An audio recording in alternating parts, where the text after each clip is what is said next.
Yo esto no sé si funciona, pero no importa porque creo que me oiréis bien. Mi intención hoy es hablar solo 15 minutos y complementar un poco el discurso de Samer, pues estamos un poco en la misma línea. Vengo un poco a responder a algunas preguntas que en su momento pues, nos lanzasteis desde el GREF, y una de ellas es precisamente por qué estamos hoy aquí hablando de organización, ¿no? Y además de explicar por qué hemos llegado hasta este punto, me gustaría explicar por qué creo que no es que hemos llegado a este punto, es que esto va a ir, no se va a mantener, sino que va a ir a mucho más. A ver si esto nos funciona. Perfecto. Entonces, lo primero, para ponernos en situación, lo que está pasando ahora mismo, yo voy a hablar siempre desde la perspectiva de la formación y también desde la perspectiva de la formación más orientada a habilidades, que es lo que nosotros estamos trabajando y es lo que sabemos hacer. Entonces, la situación es la siguiente. De momento, en unos 15 años aproximadamente, de prácticamente ninguna empresa en Estados Unidos utilizando el e-learning, hemos llegado a un punto en el que 75% de las empresas está utilizando el e-learning. Estamos moviéndonos hacia la formación online. Y la formación online, creo que todos entendemos por qué está creciendo a esta velocidad, tiene una serie de ventajas.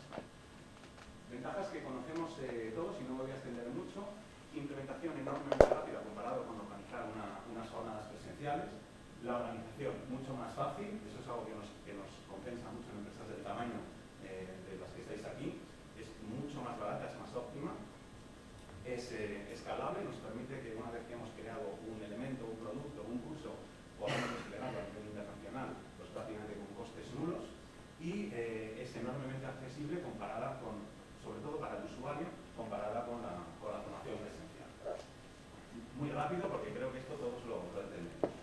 Mi visión o la visión que tenemos desde GameLearn es que el learning con el tiempo se va a convertir en e-learning. Muy probable, a lo mejor no lo veremos nosotros en los próximos 10 años, pero es muy probable que el peso fundamental de la formación que hacen nuestras compañías esté mucho más volcado hacia el e-learning, y ahora voy a explicar cuáles son las razones que creo que lo van a justificar. Y también voy a explicar por qué ahora mismo eso no ha pasado todavía.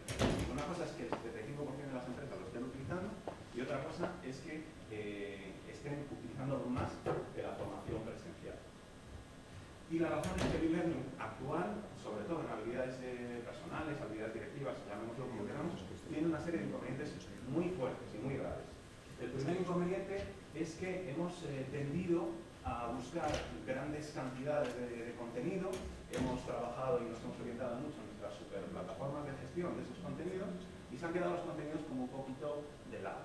Y hemos acabado utilizando o contenidos que no nos satisfacen del todo o empresas que son capaces de proveernos de cientos o miles de distintos tipos de productos, pero que evidentemente pues, en 15 años es difícil elaborar 15.000 cursos de calidad para vuestra Primer problema. Segundo problema, pues mucho del e-learning que tenemos ahora mismo en nuestras plataformas o que existe en el mercado es tirando a aburrido. Ibrahim, perdona. ¿Puedes darle al botón de on en la máquina? Porque si no, no te están grabando para... Pero sí, no tengo nada interesante. Yo creo que le da balón. Mirad, a ver.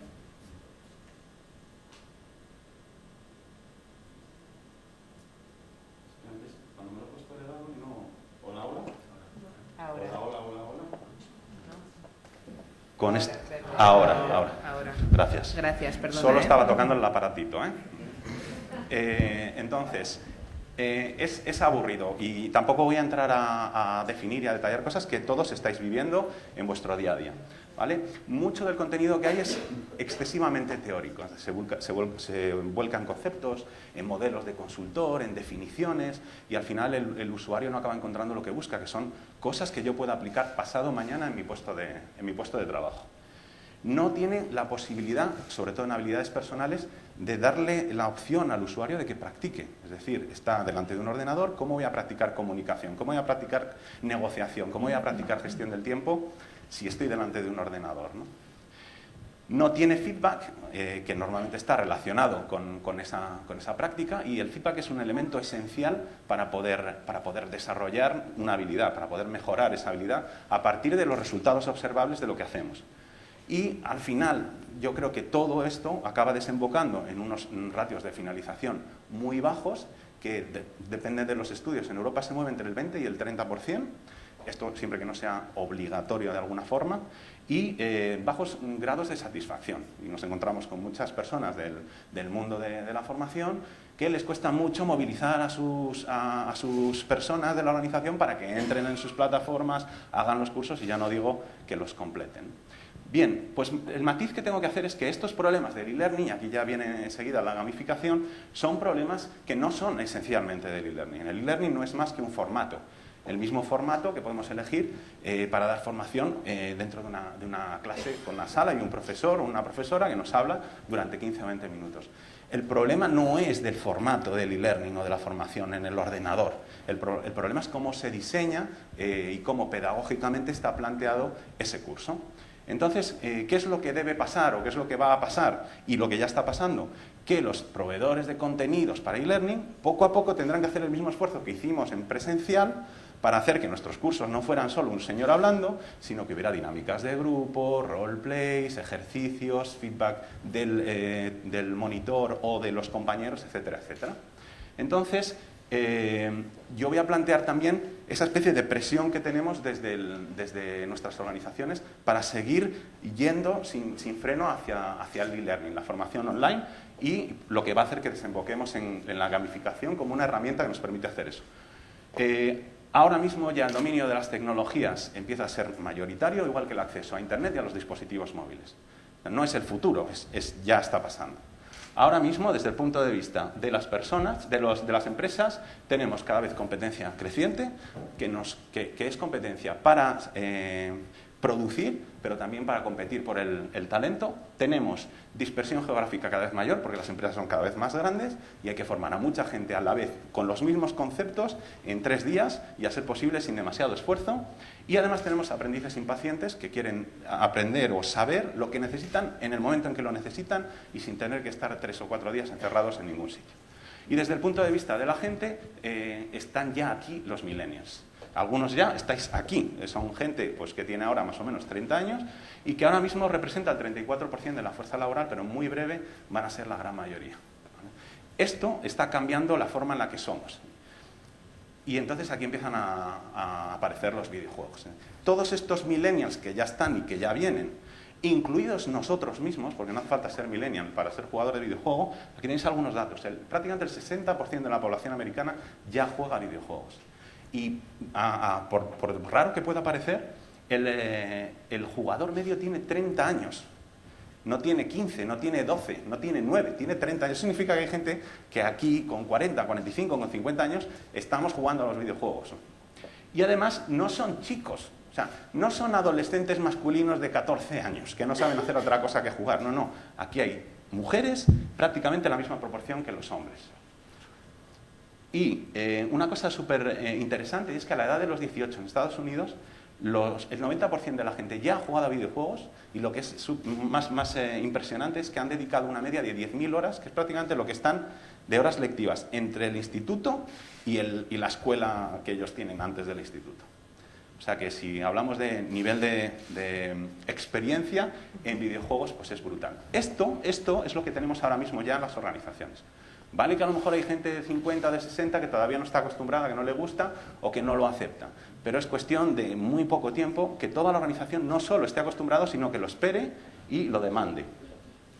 Entonces volvemos aquí a la cosa del learning, ¿no? Entonces pasamos del learning al e-learning y yo lo que digo es que acabaremos haciendo G-learning. ¿Qué es el G-learning? Porque eso es un palabra que hemos un poco creado y que tiene cierta complicación. El G-learning es simplemente una combinación de distintas herramientas. Una de esas herramientas es la gamificación. Bien, yo aquí quiero dejar muy claro una cosa, y es que la gamificación es una cosa, el game-based learning es una cosa completamente diferente. Y en el G-learning utilizamos las dos cosas. ¿Para qué me sirve la gamificación? Y no voy a explicar lo que es, porque lo han explicado muy bien antes.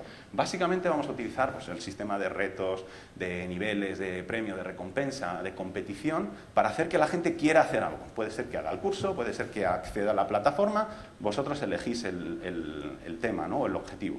Hay una cosa que solemos obviar y es la historia. Es decir, la gamificación incorpora también elementos de historia, de guión, de trama, de suspense. Y eso a la gente le gusta mucho y le engancha mucho. Entonces, no solo esa parte de los puntos, no es solo esa parte de los premios, también hay que jugar un poco con las historias, con los mundos, entre comillas, de fantasía que somos capaces de elaborar para la gente. Entonces, la gamificación, por un lado, nosotros la utilizamos precisamente para eso, para que la gente quiera jugar al juego y, sobre todo, que quiera terminarlo, que quiera acabarlo.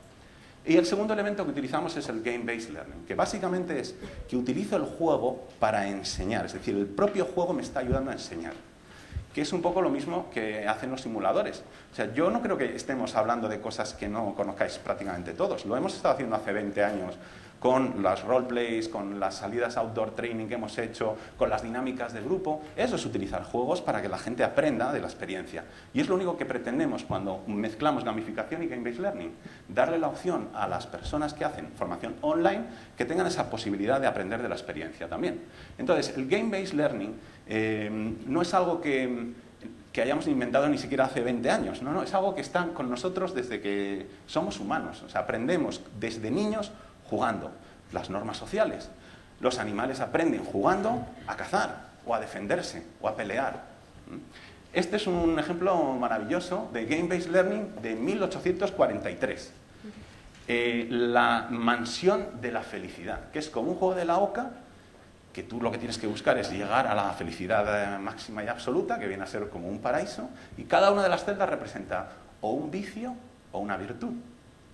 Y se utilizaba en su día para enseñar lo que son los principios cristianos, ¿no? Y una manera interesante de tener a los chavales, y no tan chavales, jugando algo que transmitía un mensaje interesante. Con el trivial, con el polo todavía más antiguo. El polo servía para enseñar a los militares a cabalgar mejor. Y, por ejemplo, el ajedrez servía para enseñar a la gente a pensar de forma estratégica. Todo eso son ejemplos de Game-Based Learning. Pero lo que más estamos utilizando en la actualidad como ejemplo de Game-Based Learning son los simuladores.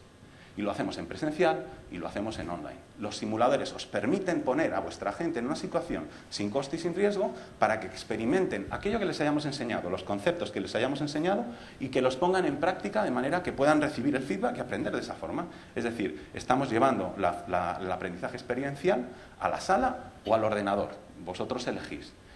Los juegos. Esto cada vez se están generando más estudios, más análisis de cómo ayudan. Yo he juntado todos los últimos estudios que he estado leyendo y aquí hay unos datos espectaculares. Chavales, por ejemplo, que en clase utilizan Game-Based Learning, 20% mayor de rendimiento, 11% mayor conocimiento y entendimiento conceptual, 9% mayor retención. 14% mejor desarrollo de habilidades y, esta es interesantísima, 300% de número de tareas que hacen de más voluntariamente, gracias a los juegos. Incluso cuando lo hemos hecho con estos experimentos, se han hecho con gente que opera, con gente profesional, los cirujanos que estuvieron practicando con un simulador, que es un juego para operar, consiguieron aumentar su éxito un 27% más rápido y un 37% con menos errores. Y todos los días, si estáis un poco pendientes de los blogs, de los estudios, siguen saliendo cada vez más datos que van reflejando esta misma realidad. Los juegos son una manera espectacular para enseñar y para aprender. Y encima son divertidos. Entonces, en el G-Learning, y sobre todo lo que hacemos desde GameLearn, es combinamos 3 elementos fundamentales. Por un lado, el contenido de un curso normal. O sea, nosotros dábamos formación presencial hace 20 años, cogimos nuestro curso de negociación, nuestro curso de gestión del tiempo, lo empaquetamos y creamos todo el contenido de 2 días de formación para meterlo en un curso online. Ese curso online lo combinamos dentro de un videojuego, lo metimos dentro de una historia, dentro de una aventura, con su trama, con su suspense, con sus pistas, con su competición, con todos los elementos de gamificación que Sam ha desgranado antes. Y además de tener esta especie de envoltorio de videojuego con elemento de gamificación, tenemos el simulador. Es decir, hemos creado esa parte de Game-Based Learning para que la gente no solo aprenda esos contenidos del curso, sino que los ponga en práctica y reciba feedback, que es lo más importante. Todas estas 3 cosas juntas, ¿qué han conseguido? Pues hemos conseguido, por un lado, que a los beneficios del e-learning, porque nosotros hacemos formación online, se sumen una serie de beneficios adicionales, que son, por un lado, De esa baja calidad de la que hablábamos antes, estamos utilizando los mismos contenidos que utilizamos en formación presencial. Alta calidad. Deja de ser aburrido porque es un juego, ahora es divertido. Deja de ser teórico porque estamos muy orientados a ofrecer elementos aplicables. Deja de ser no experiencial para pasar a ser experiencial gracias al simulador. Deja de no tener feedback porque el simulador te da feedback cada vez que pones en práctica los conceptos que estás aprendiendo, y pasamos de ratios de finalización de en torno al 20-30% a ratios de finalización del entorno del 90%. En cursos, que en nuestro caso son pocos y son largos, cursos que duran entre 8 y 12 horas. No es que tenemos un ratio de finalización del 90% porque son 10 minutos de jueguecito. No, son cursos intensos que, por cierto, requieren mucho esfuerzo por parte del usuario. Cuesta hacerlos porque necesitamos que la gente piense. Si no piensan, no desarrollan. Me preguntaban también desde el Grefi, ¿qué tal a nivel internacional? A nivel internacional, es verdad que nosotros empezamos en España, y os tengo que decir que España ha sido probablemente el mercado más abierto a la innovación que nos hemos cruzado, a pesar de que todo lo que pueda pasar. Nosotros hemos vivido en Londres, porque empezamos allí a abrir el mercado europeo, y luego fuimos a Estados Unidos, ahora estamos en San Francisco, pensando que allí nos íbamos a encontrar lo más de lo más en innovación, en recursos humanos. No. O sea, pocos mercados hemos conocido que tengamos un nivel de desarrollo de la función de recursos humanos como la que tenemos aquí en España.